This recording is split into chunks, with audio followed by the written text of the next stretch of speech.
Good morning. Are you Joseph Roberts? Yes, ma'am. Good morning. Good morning. This is 20-34226. Mr. Roberts, looks like you were on probation for the felony offense of driving while intoxicated, and that you were placed on probation November 30th of 2020. That was a 7-year term in prison that was probated for 7 years. Some of the allegations, it looks like there is an additional driving while intoxicated charge from April 26th of 2026. Um, Curfew issue, operating a vehicle without an ignition interlock device, and then some minor fees. Mr. Nix has filed a motion asking that I set bond in your cases. Currently, there is no bond. He's also handed me, it looks like there was a 30-day treatment at Level Up Treatment Texas, that you went to April 26th through May 29th of this year. Mr.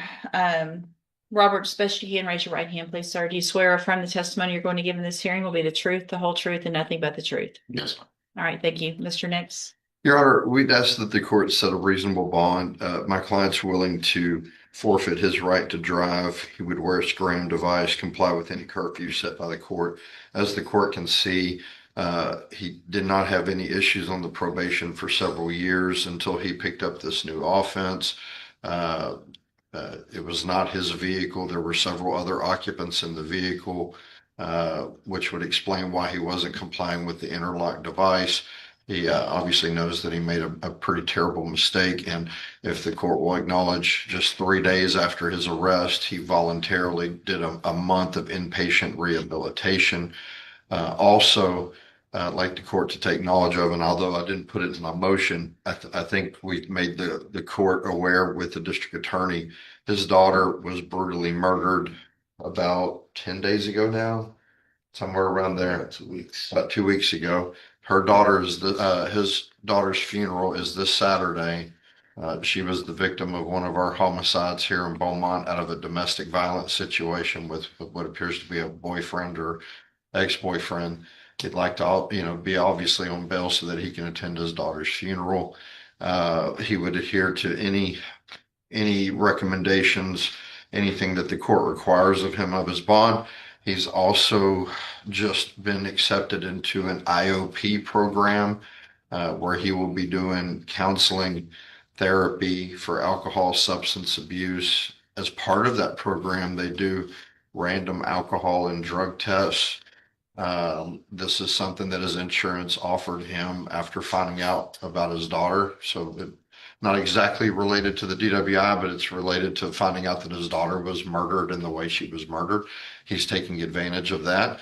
Obviously, he doesn't want to have an episode where he falls off given what his family's going through. He is not the sole provider of his family, but he is the main provider of his family. They have two homes, one home that they live in, another home that they haven't been able to sell. So they have two mortgages to pay for and bills. Is that correct, Mr. Yes, sir.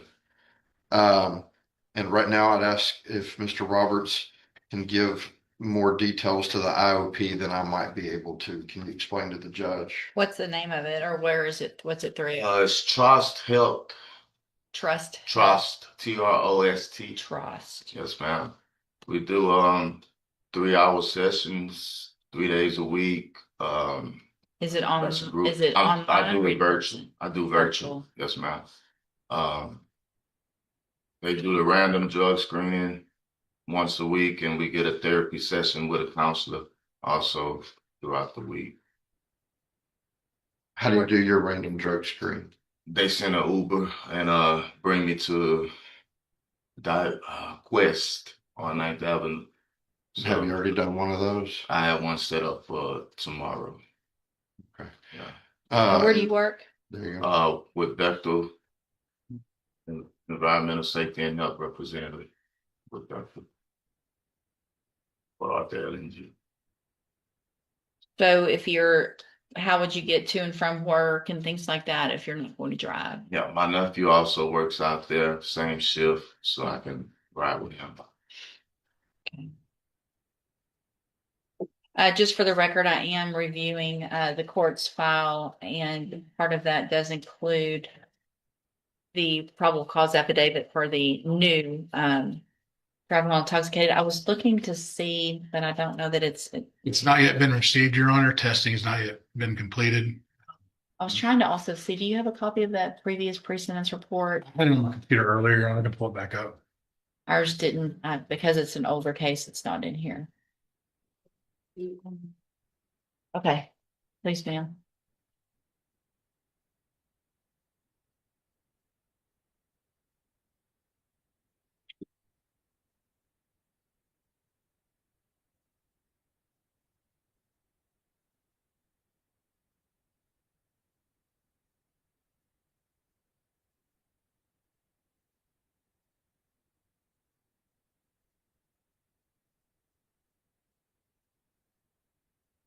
I guess an issue that I have that we're gonna have to talk about. So Mr. Roberts signed a no driving agreement with probation March 19th.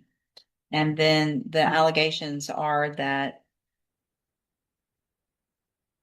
a month and a week after when this happened, he was driving. So he'd already told someone and signed an actual document saying he wasn't going to drive. So obviously the argument of I'm not going to drive gives me some concern because you already have been there, done that.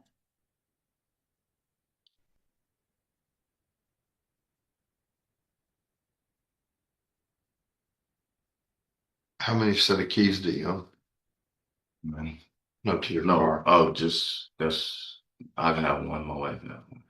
For the same car? Yes, sir. We'd be willing to turn over both sets of keys. Wasn't driving his car on this date. Fair enough, Judge. So I'm not saying I'm not going to set it a bond, but these are the concerns that obviously there was something going on that I'm not quite sure about, but obviously there was something going on for there to be a no motor vehicle drive form Yes, ma'am. signed a month before. So there were some concerns already. I have previous PSI. Sounds like it's coming as well over here. Thank you, Mr. Nichols.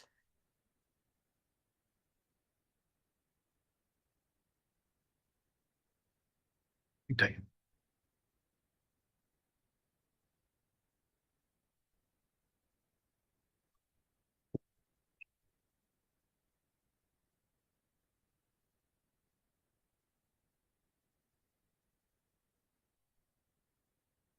Mr. Nichols, what's your position? Judge, I'd reviewed Ms. Molfino's email correspondence with the court and with Mr. Nix talking about her position on this case. We are not opposed to a reasonable bond being set. Obviously, we have concerns, same as the court with the driving. I believe a scram will take care of any concerns about substance abuse, but there's just not an easy way to be completely certain about the driving. Given the circumstances, given his willingness to do what he's already done and what he's going through, that's why the state does agree for a reasonable bond in this case, Your Honor. Okay, so Mr. Roberts, I want to make sure you understand, I'm going to set a bond, and if you make that bond, there'll be some very specific conditions. Some of those conditions are conditions you already have on the probation. At this point, I understand that you're going through something very traumatic in your life, which tends to lead for people who have substance abuse or alcohol issues for those to get worse. If you don't take advantage of this opportunity while you're out on bond, I can assure you, you're not going to get any opportunity. You're going to be back in jail and you're going to be looking at going to prison for the 7 years that you've already agreed to on that underlying case and who knows what on the other. So this is make it or break it, going to prison type thing, even though it's just a bond. Do you understand? Yes, ma'am. So what I'm going to do is grant the motion to set a bond in cause number 20-34226. I'm going to set the bond at $25,000. I am going to order as a condition of that bond that you wear a scram device at all times. If there is a positive alcohol screening, I will know about it. There will be a warrant. There will be no bond, and we'll be looking at that 7 years. It's that simple. Also, as a condition of that bond, you are not to drive any vehicle ever, period, under any circumstance. If you're with people and they're drinking, then you're not the one that drives. Y'all walk, y'all get an Uber, you do something else. You understand? Also, I am going to order as a condition of your bond that you, and really, I want it to be a condition of probation as well, to modify your conditions of the probation you're currently on, to order that you can, continue that program, the IOP through Trust Health. I want proof of that, verification of that sent to your probation officer, each week or whatever you can do. If it's online, you should be able to print something out, to send to them to show that you're doing the 3 hour meetings, as well as any drug or alcohol screen that you get done. You need to get those results also to your probation officer. Okay. Yes, ma'am. So that'll be a condition of bond as well as your probation. Any other conditions that I didn't cover? Those are the ones that I was concerned about. I think that'll cover it. Okay. All right. So what we'll do, if you make that bond, you'll have another court date set. Stay in touch with Mr. Nick. He'll let you know when you need to be back here and in court. And again, whatever you need to take care of to keep yourself doing the right thing, going through what you're going through, you need to make sure and get that done. Because being in prison won't help the rest of your family. Okay. All right. Good morning. Are you Anthony Whitmire? Yes, ma'am. Good morning, Your Honor. And Mr. Rojas, will your client with the formal reading of the indictment? He will, Your Honor. Mr. Whitmire, in cause number 25 DCCR 0057, you're charged with the second-degree felony offense of possession of a controlled substance from October 12th of 2024. And how do you plead to that charge? Are you pleading guilty freely and voluntarily? And are you pleading guilty because you did what they've charged you with? I have here on the tablet some documents that have your signature on them that the state's marked as exhibit number 1. Before you sign these, did you go over them with Mr. Rojas? And do you fully understand them? And do you understand, if I follow the agreement that you've made with the district attorney, that you'll be waiving or giving up any right to appeal? Do you also understand, if you're not a U.S. citizen, that a plea of guilty or no contest may result in your deportation, exclusion from admission to the country, or denial of naturalization under federal law? State tenders number 1. No objection. It's admitted. Is there any evidence that Mr. Whitmire is not competent? No, Your Honor. All right, sir, I'm going to find that you entered your plea of guilty freely and voluntarily, find that you're mentally competent and you understand the nature and the consequences of your plea, find sufficient evidence to find you guilty, and at this time find you guilty of possession of a controlled substance, sentence you in accordance with your agreement to a term of 3 years in the institutional division of the Texas Department of Corrections. You will receive credit on that for any time that you've been in custody that the law gives you the right to receive. I'm going to sign a dismissal as part of this plea agreement, and cause number 25 DCCR 0056. I've handed you the trial court certification that shows this was an agreement that I followed, so you waived your right to appeal. I also handed you a written admonishment regarding your ineligibility to possess a firearm or ammunition.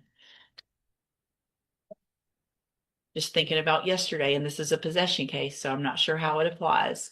But because of the judgment entered against you, you could be ineligible to possess a firearm or ammunition. Possession of a firearm or ammunition could lead to charges against you. If you have any questions about the laws that make you ineligible to possess a firearm or ammunition, or about how long that lasts, you can talk with Mr. Rojas and read that document carefully. All right, you can go back with the bailiff. Thank you. Good morning. Are you Brendan Ernest? And Mr. Rojas, will your client waive the formal reading of the indictment in each case? He will, Your Honor.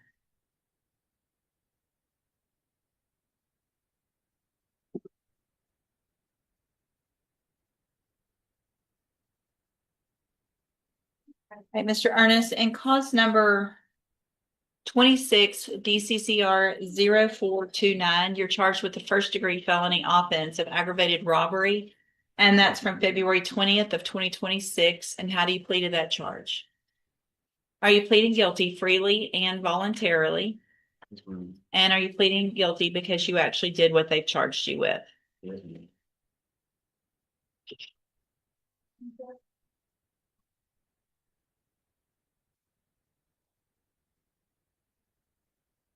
Then, let me just a second.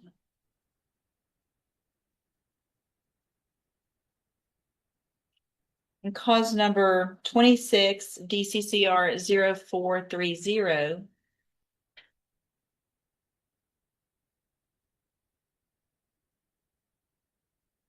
You're charged with a third-degree felony offense of obstruction or retaliation from February 12th of 2026. And how do you plead to that charge? Again, are you pleading guilty freely and voluntarily? And because you did what they've charged you with?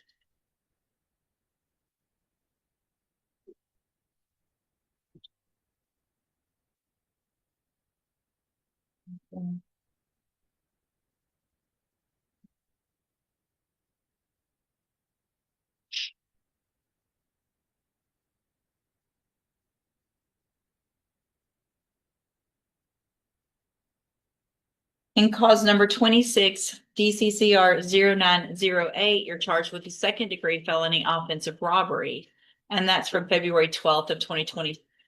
And how do you plead to that charge? Again, are you pleading guilty freely and voluntarily? And are you pleading guilty because you actually did what they charged you with? In all three of these cases, I have here on the tablet some documents that have your signature on them that the state has marked as exhibit number 1. Before you signed these, did you go over them with Mr. Rojas? Do you fully understand them? Yes.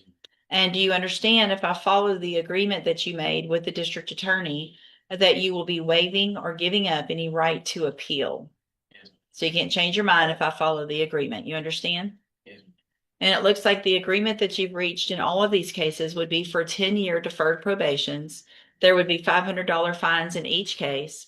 There would be a dismissal in cause number 26, DCCR 0431, and you would be required to follow all the rules and conditions of probation. Is that your understanding?